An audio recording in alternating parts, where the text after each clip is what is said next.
We were so upset with Dick Cheney when he made that ridiculous remark about renewable energy being a value, something that people might value, but it couldn't be part of an energy program, a national energy program. So we were really upset with him, and we thought, he's wrong. We know that he's wrong.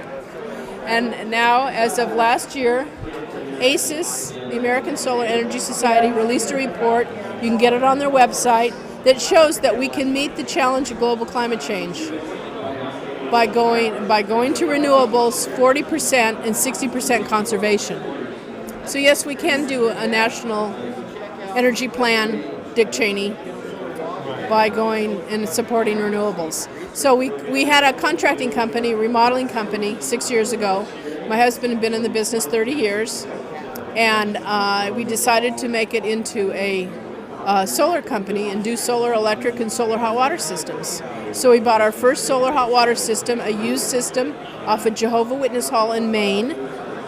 We had it shipped home, 300 tubes, and we started putting those systems up on our house and our friends' houses, and found that that system worked very well, even though it was already 20 years old, so now it's 25 years old, and it works just fine. It produces 70% of our hot water. If the goal is to make this kind of approach to using as many renewable energies as possible totally mainstream, like this is how people buy cars, this is how they buy houses, what's the biggest obstacle between where we are now and where that is? And how could it be? You know, I think it's dinosaur thinking. You know, it's like fossil fuel thinking. It's like not figuring out that if you bought an electric car and charged off your solar electric panels, you know, your home solar electric system, that it's going to cost you less. As the president of the state chapter of ASES, I'm meeting with my counterparts every month on the phone. We have regular dialogues. What's going on in your state? California, because of Governor Schwarzenegger, of all people, has really exploded the market.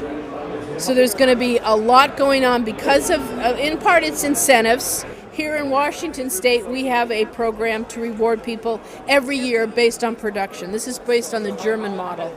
We looked at California and New Jersey, and we found out a lot of people weren't able to participate because they ran out of money. So it didn't sound like a really good way to go, to do that huge percentage up front. So instead, we're paying people based on production. Every year, they'll get a check from the utility, although it's a state program, it's paid for. Utility gets a tax write-off. Most of the big utilities are signing on to it, so it's worked really well. This is the third year of that program, and it has added, you know, every year we've seen something add to our workload, if you will, or the demand. People see the incentives coming online. Right now they can earn 20 cents for every kilowatt hour they produce through the state program and the green tag program. It looks like this spring we could have made in Washington systems we can sell people, and then the reward goes up to 54 cents a kilowatt hour. The study that ASES has just released, again on the ases.org website, shows that I think we need 18,000 installers in the next 2 years to meet the challenge. We provide the information. We work on the credits and the incentives and the federal tax credits.